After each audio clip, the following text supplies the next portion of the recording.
अमर रहे, अमर रहे। शहीद राजकुमार थापा जी अमर रहे, अमर रहे।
शहीद राजकुमार थापा जी अमर रहे, अमर रहे। शहीद राजकुमार थापा जी अमर रहे, अमर रहे। शहीद राजकुमार थापा जी अमर रहे, अमर रहे।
देखिए, हम सब जानते हैं कि 22 अप्रैल के हमारे भारतीय मासूम नागरिकों की हत्या की एक प्रतिक्रिया 6 और 7 मई की रात्रि को भारतीय सेना ने, भारतीय वायुसेना ने, भारतीय नेवल फोर्स ने अपने शौर्य और वीरता का एक हल्का सा प्रस्तुतिकरण दिखाया, जिससे पूरा पाकिस्तान दहल गया, कांप उठा।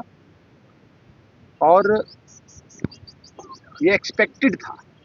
जिस प्रकार से उड़ी हमले के बाद, जिस प्रकार से पुलवामा हमले के बाद, और ठीक उसी प्रकार से पहलगाम हमले के बाद भारतीय सरकार की दृढ़ इच्छा शक्ति ने, भारतीय सेना ने पाकिस्तान को जवाब दिया। ये एक बहुत बड़ी सफलता है, अचीवमेंट है।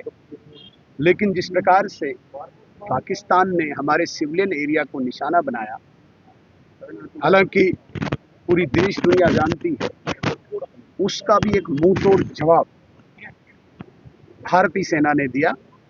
8 से 10 इनके एयरबेस तबाह किए, और जितने भी मिलिट्री या एयर डिफेंस के इतने अपरेटस इनके थे, सबको तबाह किया। पाकिस्तान घुटनों के बल आ गया और चीखता चिल्लाता हुआ अन्य देशों के पास गया। और कल एक अंडरस्टैंडिंग के तहत भारत सरकार ने इस ऑपरेशन सिंदूर को होल्ड किया है। यदि फिर पाकिस्तान ने दुस्साहस किया तो वो अपनी प्रहारक शक्ति ही खो बैठेगा, ये उसे पता है। लेकिन इस सारे में हमने एक डेडिकेटेड सीनियर ऑफिसर को खोया है, राजकुमार थापा जी, जिनके संस्कार में अभी हम यहाँ पे खड़े हैं। हमें बहुत दुख है, हमने एक डेडिकेटेड ऑफिसर को खोया है, जो अपने कर्तव्य का पालन करते करते एक वीर गति को प्राप्त हुए हैं। हम इन्हीं के संस्कार में अभी यहाँ पे आए। सीज़फायर का ऐलान होते ही जो है सीज़फायर का उल्लंघन किया है। जिस तरह से चाइना ने जो है पाकिस्तान को सपोर्ट करा है, तो क्या कहेंगे उसको लेकर? चाइना देखिए, आधी रात्रि को ही चाइना ने अपनी स्टेटमेंट को बदल दिया है। जिस प्रकार से पहले उसने स्टेटमेंट दी थी, एकदम उसको बैकफुट पे आके उसी स्टेटमेंट को चेंज किया है। जब हमारे national security adviser Ajit Doval ji ने उनके फॉरेन सेक्रेटरी से बात की और उन्हें अपना स्टैंड, अपना स्टांस बता दिया, एकदम चाइना अपनी स्टेटमेंट से मुकर गया, बदल गया। मेरे कहने का तात्पर्य, किसी भी प्रकार का यदि पाकिस्तान ने दुस्साहस किया, सीज फायर का उल्लंघन करने की कोशिश करेगा, आप ये यकीन मान के चलें कि जितनी भी हमारी फोर्सेस अभी बॉर्डर्स पे लगी हुई हैं, वो वैसी ही है। किसी भी एक भी सेना के अधिकारी को या सैनिक को पीछे नहीं हटाया भारत से। यदि उसने दुस्साहस किया तो वो नरेंद्र मोदी जी की बात को मैं दोहराता हूं कि कल्पना भी नहीं की होगी ऐसा अंजाम। यही है कि बड़ी दुखद है। और आज हमारा एक साथी और एक बहुत सीनियर ऑफिसर राजकुमार थापा साहब, जो रजौरी के अंदर एडीडीसी थे, और वो शहीद हो गए कल सुबह जब फायरिंग में। और ये 2 दिन मुझे इसलिए पर्सनली ज़्यादा इसलिए हुआ क्योंकि ये 2 दिन वहाँ जब मैं पिता पीर पंचाल के दौरे पे था, ये मेरे साथ थे, और परसों लंच भी मेरे साथ किया। एक बड़ा नेक इंसान और एक बड़े हॉनेस्ट ऑफिसर, और इन्होंने इस देश के लिए कुर्बानी दी है। ये शहीद हुए हैं क्योंकि जंग था, जंग में ये इनकी शहादत हुई है। और फैमिली से मैं कल भी इनके घर पे मैं गया था, इनके परिवार से मिला था। अब हम अफसोस ही कर सकते हैं, जो कमी परिवार को हुई है वो पूरा नहीं कर सकते, लेकिन देश को ये जो कुर्बानियाँ इन लोगों ने इस दौर में दी हैं, इन 3-4 दिन में जो लोग शहीद हुए हैं, इनकी कुर्बानियाँ नहीं भूली जा सकती। जैसे हमने माजी की अपनी कुर्बानियाँ आज़ादी से लेकर आज तक इन 75 सालों में, 76 सालों में जो कुर्बानियाँ हुई हैं वो नहीं भूले, इसी तरह का ये कुर्बानियाँ भी नहीं भूल सकते। इसलिए ये लोग हमेशा याद किए जाएंगे, इनको याद रखा जाएगा। इनकी कुर्बानियों के कारण ही हिंदुस्तान मजबूत है और जम्मू कश्मीर मजबूत है। Thank you.